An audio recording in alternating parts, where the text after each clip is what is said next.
When you're pregnant, one of the first things your doctor advises is to start looking for a pediatrician. But how do you choose one? Pediatrician Dr. Alison Shuman is going to give us her insights and suggestions on what to know. Welcome to Wise and Well, presented by Community Memorial Healthcare. I'm your host, Maggie McKay.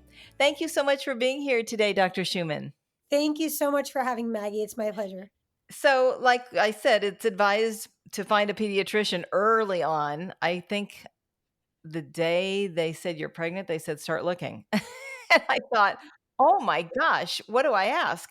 So can you elaborate on the benefits of establishing this relationship before a baby's arrival? How early can they meet with a pediatrician? Sure. So I think it varies office to office. A lot of pediatricians will do what we call sort of a meet and greet visit where a family can come in prior to an infant being born, sit down with the pediatrician, ask questions, see how the office runs. And that can happen sort of anywhere along the way. I work as both a general pediatrician in the office and I also see newborns in the hospital. And you would be surprised how many families come to us in the hospital and the baby's born and they still don't know who they want to use as a pediatrician. And infants need to have that first follow up visit with a pediatrician, typically 2 to 3 days after they leave the hospital. So, getting that established before you come in for your delivery is certainly beneficial as a family, takes a big stress off as far as what you need to figure out. For new parents who might be feeling overwhelmed, what are some key questions they should ask a pediatrician during an initial meet and greet appointment? Sure. So I think one of the big things for me is to make sure that you, as a parent, are happy, number one, with how the pediatrician runs their office. Things like, do they have a cancellation policy? Do you have to cancel more than 24 hours in advance or you pay a fee? Do you have to show up within 10 minutes of your appointment or your appointment will be canceled? If those are things that matter to you, that are going to make a big difference to you, you definitely want to know those things. In this day and age, vaccination is a very hot button topic. And so, talking with the pediatrician about whether your value system aligns with theirs, that doesn't mean that if you are vaccine hesitant as a family, your pediatrician has to be on board with no vaccines, but making sure that they are willing to talk with you about your belief system, talk with you about your approach, and create a plan that works for both of you. We do have laws in California now that require all children who are going to be going into school, whether that's public or private, to be vaccinated with certain vaccines. There is no longer a personal belief exemption or a religious exemption. There's only medical exemptions, and there are very few things that are true medical exemptions. So, talking with your pediatrician to make sure you're on the same page about whether they sign exemption forms or not. Those are things to me that are really important. Talking about their approach to the time during their visit, right? Do they spend 30 minutes with their patients? Do they have 10-minute slots? So that you can have an understanding of what you can expect when you come about how much time you'll be getting with them at each visit. I think those are some really important things to know off the bat to see if that provider will be in alignment with your needs.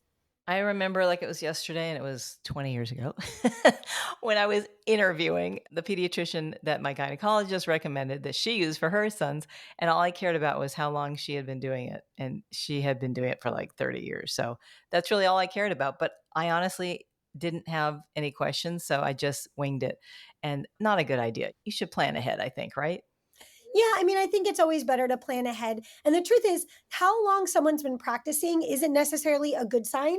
But the farther you get out from training, they will say, like, you're at your best actually in the first few years out from training because you are the most up to date on current literature. So that's something else you might want to look at. Asking the prospective pediatrician, like, how do you keep up to date on new information coming out on new developments, new medications, new recommendations, new guidelines, because those things are changing all the time.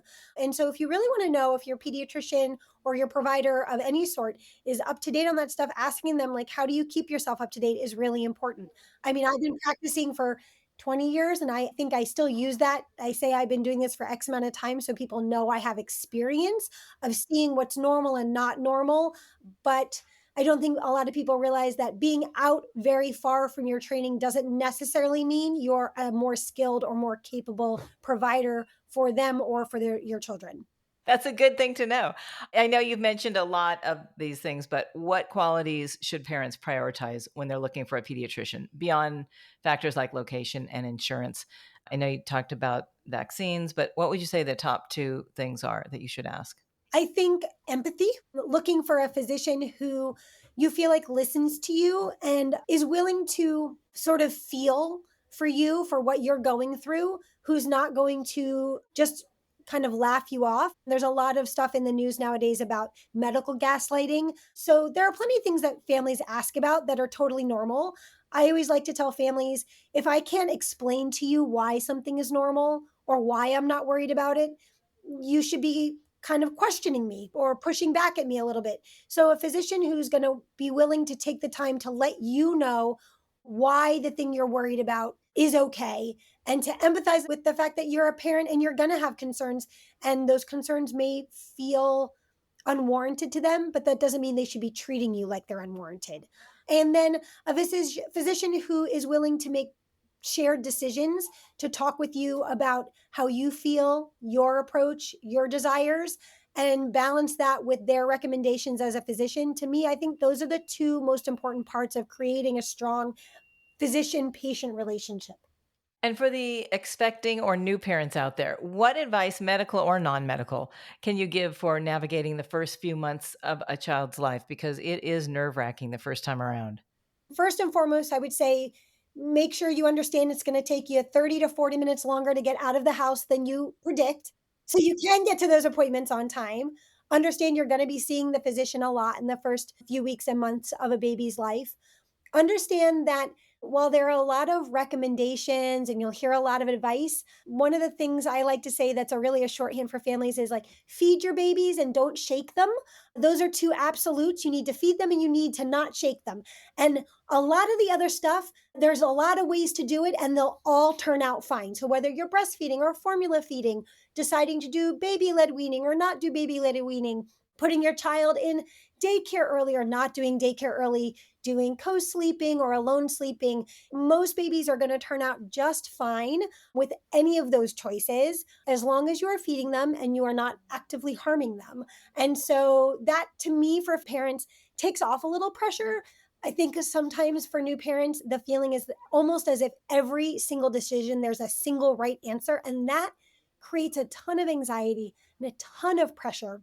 And I think we can alleviate that for families by letting them know there's a lot of ways to skin a cat and they'll all be fine. In addition to choosing a pediatrician, what other resources should new or expecting parents consider tapping into? Are there other experts that you recommend engaging during the newborn or infant stage? Yeah, I think getting educated about car seat safety, there are great resources out there for families to learn about safe car seats, choose a car seat, and then understand how to not just install the car seat in your car, but how to put your baby in the car seat. I think that's incredibly important and underutilized. If I had a dime for every infant I saw who was improperly put in a car seat, I might be able to retire already. So I think reaching out for those resources. And then nowadays, social media is a double edged sword. There's a lot of bad information out there, but there's also a lot of great, reliable information. So reaching out, looking for resources into approaches to child rearing, so child development, how to play with your baby, sensory play for kids as they're getting older and it comes faster than you expect, approaches to teaching and discipline. So I don't mean about whether you spank or not spank, but how do you talk to a child? How do you deal with tantrums? How do you deal with the natural things, biting and hitting? Accessing those resources, I think, is invaluable. What about breastfeeding support and resources? So at CMH, we have our new parent resource center, and that is staffed with our lactation consultants. If you are not delivering at CMH, you can still go to our new parent resource center.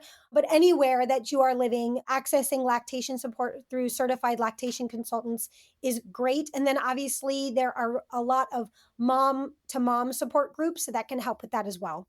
And is there such a thing as a sleep coach? There are sleep coaches. I am a pediatrician and I still hired a sleep coach when my daughter was born. And so, again, that's another great resource. So, learning about, I think people mistakenly believe that there's only two options, either co-sleeping or going in with the baby all the time or cry it out. And there's not. You can do what's called sleep training. That doesn't mean cry it out, but it really means establishing good sleep habits. And as parents, how do we approach our babies to create good sleep habits that can be really helpful both for the infant and for the family, not just as in the newborn stage, but all the way through toddlerhood. And so reaching out to child sleep coaches who are certified is an incredible resource as well. I think you mentioned support groups. I think those are crucial because those are like lifelong friendships. I am still friends 20 years later with the gals that were in my class. Yeah, knowing other people going through the same thing that you're going through, sometimes it's just to be able to cry on each other's shoulders about how hard it is an incredible thing. And moving past a child's first year or so of life, can you explain the purpose of a well child visit and why it's important to see your pediatrician regularly for these visits? So some of the things we're looking at, growth and development, so making sure your child is gaining appropriate amount of weight, that their height is increasing as expected, and you'd be surprised how many underlying illnesses can be identified by seeing a child who's not gaining weight or not gaining height as expected. Getting the chance for your pediatrician to give you some anticipatory guidance. That basically means the doctor talking to you about the next things that are coming up, things you should be looking for. When does your child need a dental visit? When should your child's car seat start to face forward? When should you be baby proofing? When should you be introducing foods? What foods can you introduce? And then, of course, routine vaccinations.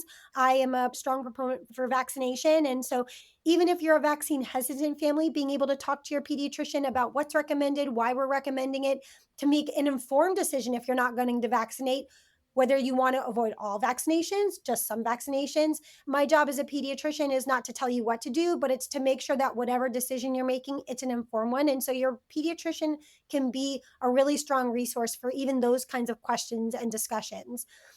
Those are the kinds of things that we're checking at every visit. We're trying to identify things in young toddlers, things like autism early on, speech delay, so that we can intervene with therapies early on, so that every child can reach their highest potential, whatever that potential is. And everyone's got a different potential. We don't know what it is, but our goal is really to make sure we're giving the resources so that every kid can get to that highest level that they're capable of getting to.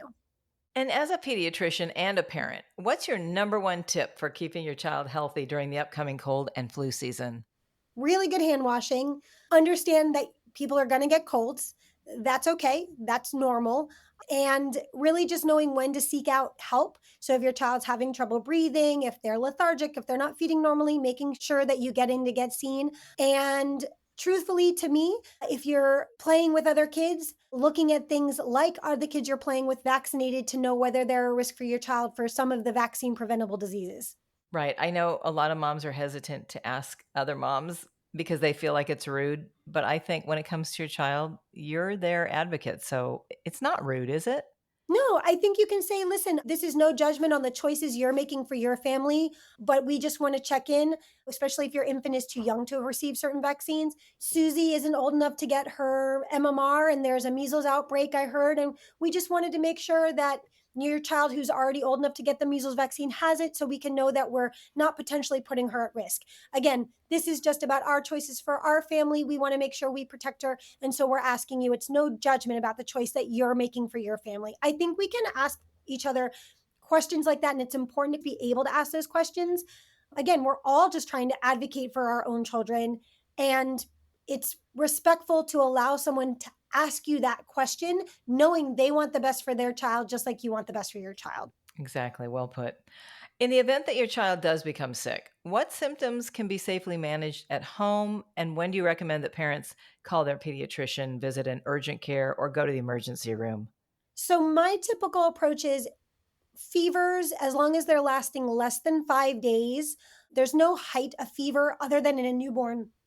A newborn who's under 2 months needs to be seen for any fever, no matter what. But once a child's 2 months or older, there's no level of fever that's specifically a problem. So if they have a fever, it's been under 5 days of fever, they're not having issues with breathing, they're feeding well, their energy level is remaining mostly normal. You don't really need to go in and do anything. There's not a lot to do for those symptoms.